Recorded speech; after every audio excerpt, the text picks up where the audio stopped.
तो जनाब का नाम जय किशन है। जी सर। बैठो।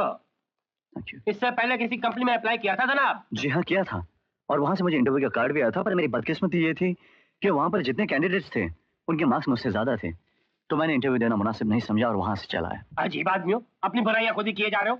जानते हो जनाब क्या कह रहे हो? जी अच्छी तरह से, क्योंकि मैं कभी झूठ नहीं बोलता। हमें तुम्हारे जैसे सच्चे नेक इंसान की जरूरत थी, तुम्हें अपॉइंट किया जाता है जनाब। सच? सच सर? हाँ जनाब, गोडाउन सुपरवाइजर की नौकरी पर रखा जाता है। हाँ, अपॉइंटमेंट लेटर तुम्हें बाद में मिल जाएगा जनाब। Yes sir. जनाब ये जय किशन जनाब हैं, आज से हमारे गोडाउन के सुपरवाइजर हैं। इन्हें रिजॉर्ट सबसे मिला दो जनाब। जी sir. Thank you very much sir. आइए। Thank you very much. अरे अब्दुल जल्दी कर। हो गया साहब। हाँ, कितने बक्से हुए? पूरे 1000 है साहब। हाँ ठीक है। अच्छा और सुन, हाँ वो पीछे वाले जनाब, नहीं नहीं। ट्रक लोड हो गया। जी सर। कितने बक्से हैं? 1000 है साहब। सारा सामान कोल्हापुर जा रहा है, तुम साथ में जाओ। हाँ। और सारा सामान अपनी निगरानी में उतरो ना। ओके। हाँ। और सुनो, हाँ संभल के जाना, बड़ा कीमती सामान है। आप फिक्र मत कीजिए साहब, मैं साथ में जा रहा हूँ ना, चिंता करने की कोई जरूरत नहीं। साहब तेज चलाओ। अरे चला।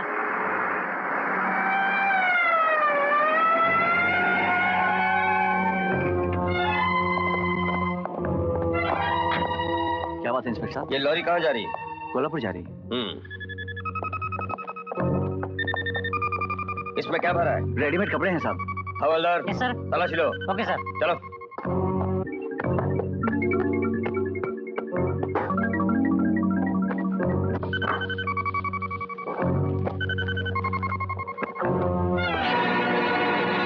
साहब इसमें ब्राउन शुगर भरा है।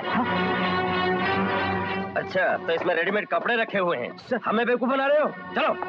आप ब्राउन शुगर हमारी कंपनी की लॉरी में? नौकरी पे रखे गए और रखते ही चमत्कार दिखा दिए जनाब। क्या बात कर रहे हैं साहब? आप ही ने तो मुझे लॉरी में रवाना किया था और आप ही की कंपनी से तो माल भरा गया था। हाँ, माल भरा गया था कंपनी से, रास्ते में माल उतरा दिया जनाब और ब्राउन शुगर भर दिया। झूठा है, तू अपने पाप के काले कर तू मेरे सर पे थोप रहा है। देखा देखा जनाब, चोरी तो चोरी, ऊपर से सीना चोरी। गुप्ता, तूने मेरी गरीबी और सच्चाई का नाजायज फायदा उठाया, मैं तुझे छोड़ूंगा नहीं। जनाब, अंदर होते भी इतनी बड़ी जबान बाहर निकालता है।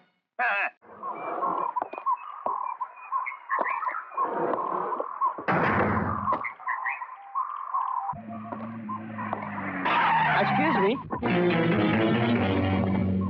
तुम्हारा नाम जैकी है ना? जी हाँ, मगर आपको कैसे मालूम?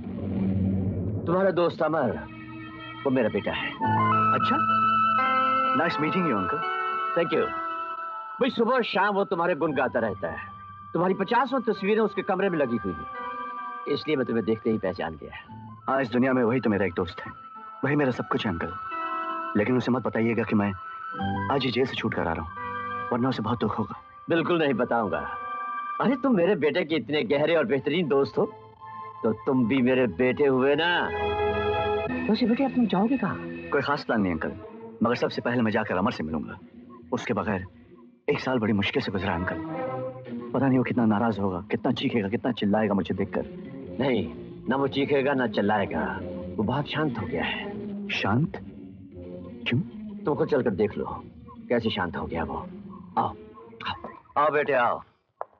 तुम्हारा दोस्त अमर इन खामोश पत्थर की दीवारों में मौत की नींद सो रहा है। नहीं अंकल, नहीं, ऐसा नहीं हो सकता अंकल। ये हो चुका है बेटे। मेरे इकलौते बेटे को मौत के बेरहम हाथों ने जवानी में ही इस दुनिया से उठा लिया है। तुम्हारे दोस्त और मेरे बेटे ने अपने आप को फांसी लगाकर खुदकुशी कर ली। मगर क्यों अंकल? क्यों की उसने खुदकुशी? बेटे, मैं तुम्हें तुम्हारे दोस्त की दर्दनाक मौत की कहानी सुनाता हूं। अमर जब अपनी पढ़ाई मुकम्मल करके वापस लौटा तो उसकी मुलाकात एक लड़की से हुई जिसका नाम शोभा था। जब मुझे मालूम हुआ कि वो लड़की मेरे एक बहुत ही पुराने दोस्त विजय कुमार, जो शहर का बहुत ही रईस आदमी और शिपिंग मैग्नेट है, उसकी बहन है, तो मैं बहुत खुश हुआ। मैंने विजय कुमार के पास जाकर शादी पक्की कर दी और शादी की तैयारी शुरू कर दी। लेकिन अचानक अमर एकदम बदल गया। वो उदास रहने लगा। मैंने उससे पूछा क्या बात है, लेकिन वो हमेशा मेरे सवालों का जवाब डबडबाती आंखों से टाल दिया करता। एक दिन उससे नहीं रहा गया। मैंने उसे उसकी स्वर्गीय मां की कसम दिलाई, तुम दोनों की दोस्ती की कसम दिलाई और कहा कि मुझे बताओ सच सच बात क्या है। उसने कहा डैडी, आपने मेरी और जैकी की दोस्ती की कसम दिलाई है, इसलिए मैं आपको बता रहा हूं, वरना जिंदगी भर अपनी जबान नहीं खोलता। दरअसल शोभा ने मेरे प्यार को ठुकरा दिया है, उसने शादी करने से इनकार कर दिया है। प्यार में धोखा खाने के बाद अमर की जो बुरी हालत हुई उसे मैं लफ्ज़ों में बयान नहीं कर सकता। मेरे बेटे की मौत कानून की नजर में आत्महत्या थी, लेकिन इंसानियत की नजर में वो एक कत्ल था। कत्ल। जैकी बेटे, मेरा बेटा अमर तो अब इस दुनिया में नहीं रहा, लेकिन मैं तुम्हें अपने बेटे की जगह समझता हूँ। मुझे विजय और उसकी बहन शोभा से अपने बेटे अमर की मौत का बदला लेना है। जिस तरह मेरा बेटा फांसी लगाकर खुदकुशी करने पर मजबूर हो गया था, उसी तरह शोभा भी फांसी लगाकर खुदकुशी करने पर मजबूर हो जाए, तब कहीं जाकर मेरे दिल के जख्म भरेंगे। मेरे बेटे और तेरे दोस्त की आत्मा को शांति मिलेगी। आप फिक्र मत करिए अंकल, अब उन दोनों से इंतकाम लेना मेरा काम है। मैं उस बेवफा शोभा को ऐसा बर्बाद करूंगा कि वो खुद अपनी जिंदगी से बेवफाई कर बैठेगी, और उस विजय को ऐसा सबक सिखाऊंगा कि वो हजारों जन्मों तक याद रखेगा। कांग्रेचुलेशन सर, सुना है आपकी बहन की शादी हो गई। थैंक यू कैप्टन, लेकिन ये सब कुछ इतनी जल्दी हो गया कि मैं किसी को इनवाइट भी नहीं कर सका, मगर बहुत जल्द तुम जैसे दोस्तों के लिए एक शानदार पार्टी देने वाला हूँ। Thank you sir, thank you. अगर इजाजत हो तो क्या मैं भी आपकी शानदार पार्टी में शरीक हो सकता हूँ? तुम? जी मैं। सुना आपकी बहन की शादी हो गई तो मैं मुबारकबाद देने चला आया और साथ में एक चौंका देने वाली खबर भी सुनाने चला आया हूँ। इससे पहले कि तुझे धक्के देकर यहाँ से इजी पहले मेरी सुन लीजिए विजय बाबू, बड़ी भयानक खबर है। हाँ, पुराना दोस्तों ने इसलिए सुनाने चला आया। तो खबर ये है कि तुम्हारा जो बहनोई है वो एक स्मगलर है, गुंडा है, बदमाश है, 1 साल की सजा काट कर आया है। अगर तेरी एक भी बात गलत हुई प्राणलाल, तेरा अंत क्या होगा तो अच्छी तरह जानता है। हाँ, जानता हूँ मिस्टर विजय। मेरा तुमसे ये वादा रहा कि अगर ये बात गलत निकली तो मैं अपने आप को गोली मार लूंगा। अब जाओ और जाकर अपने लाडले और चाहते बहनोई से जाकर पूछो, जैकी मुजरिम जरूर है लेकिन उसमें एक खासियत है, वो कभी झूठ नहीं बोलता, हमेशा सच बोलता है। वो खुद तुम्हें अपनी असलियत बता देगा।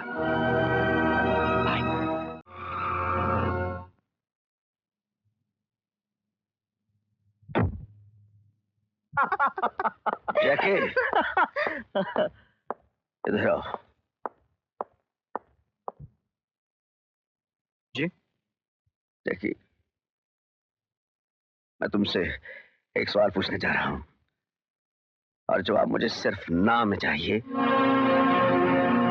अगर तुमने जवाब ना में दिया ना तो इस खानदान की मान मर्यादा, मेरी इज्जत, मेरी इस बहन की जिंदगी जो मुझे जान से भी ज्यादा प्यारी है, सब कुछ बच जाएगा। और अगर कहीं तूने जवाब हाँ में दे दिया तो अनर्थ हो जाएगा, मेरी दुनिया में क़यामत आ जाएगी। मैं पता नहीं क्या कर गुजरूंगा। तुम कभी जेल गए हो? मैं पूछ रहा हूं, तुम कभी जेल गए थे? क्या तुम स्मगलिंग का धंधा करते हो? और क्या तुम प्राणलाल जैसे घटिया आदमी के साथ मिलकर काम कर रहे हो? मैं तुमसे पूछ रहा हूं जैकी, जवाब दो। कह दो ये झूठ है, भगवान के लिए कह दो ये झूठ है। मैंने जिंदगी में कभी झूठ नहीं बोला, ना ही आज बोलूंगा। हाँ, मैं मुजरिम हूं, मैं जेल की सजा काट चुका हूं, मैंने स्मगलिंग भी की है और मैं प्राणलाल के लिए काम भी करता हूं। मैं तुझे जिंदा नहीं छोड़ूंगा। भैया, मैं इन्हें हाथ नहीं लगाने दूंगी, ये मेरे पति है। ये तुम्हारा पति नहीं, पति के नाम पर पद्म मत दाग है। ये तुम्हारी जिंदगी का दुश्मन है, हमारे खानदान का दुश्मन है, हमारा दुश्मन है, हमारे दुश्मन का एजेंट है ये। अब जो भी हो वो मेरी तकदीर है, मैं आपको इन्हें हाथ लगाने नहीं दूंगी। हट जाओ शोभा, मेरे भी हाथ टूटे हुए नहीं है। इन हाथों में कितनी ताकत है तुम्हारे भाई साहब बहुत अच्छी तरह से जानते हैं। आप मुझे मार डालना चाहते हैं तो ठीक है, जिस घर में मेरी पत्नी के मांग का सिंदूर उजड़ने का खतरा है उस घर में मैं एक पल भी नहीं रुकूंगा। चलो शोभा। जैकी। शोभा, मैं तुमसे कह रहा हूँ, इस घर में मेरा अपमान हुआ है, मैं यहाँ एक लम्हा भी नहीं रुकना चाहूंगा। अपमान? अरे अपमान मान वालों का होता है, तो जैसे बेईमानों का नहीं। मेरी बहन इसी घर में रहेगी और तू जैसे मुजरिम के साथ कभी नहीं जाएगी। मैं तुमसे बात नहीं कर रहा हूँ। शोभा तुम मेरे साथ चल रही हो या नहीं? हरगिज़ नहीं, बल्कि वो तुझसे तलाक देगी। तेरे गुनहगार हाथों से अपना दामन हमेशा हमेशा के लिए छुड़ा लेगी। Get out from here. I say get out from here. मैं यहाँ रुकना भी नहीं चाहता। रुक जाओ जैकी, मैं भी तुम्हारे साथ चलूंगी। नहीं शोभा, तुम इसके साथ नहीं जाओगी। ये तुम्हारे लायक नहीं है, ये तुम्हारा पति कहलाने के लायक नहीं है। इसके साथ तुम्हारी शादी मेरी जिंदगी की सबसे बड़ी भूल थी और उस भूल का इलाज तलाक है। नहीं, मैं ऐसा हरगिज नहीं कर सकती। अब चाहे सुख हो या दुख, जिंदगी हो या मौत, जो भी होगा उनके साथ रहकर ही होगा। वो मेरे पति है, मेरे परमेश्वर है। शोभा, मेरी बहन, मेरी बात मान ले। देख, मैं तेरी बर्बादी नहीं देख सकता।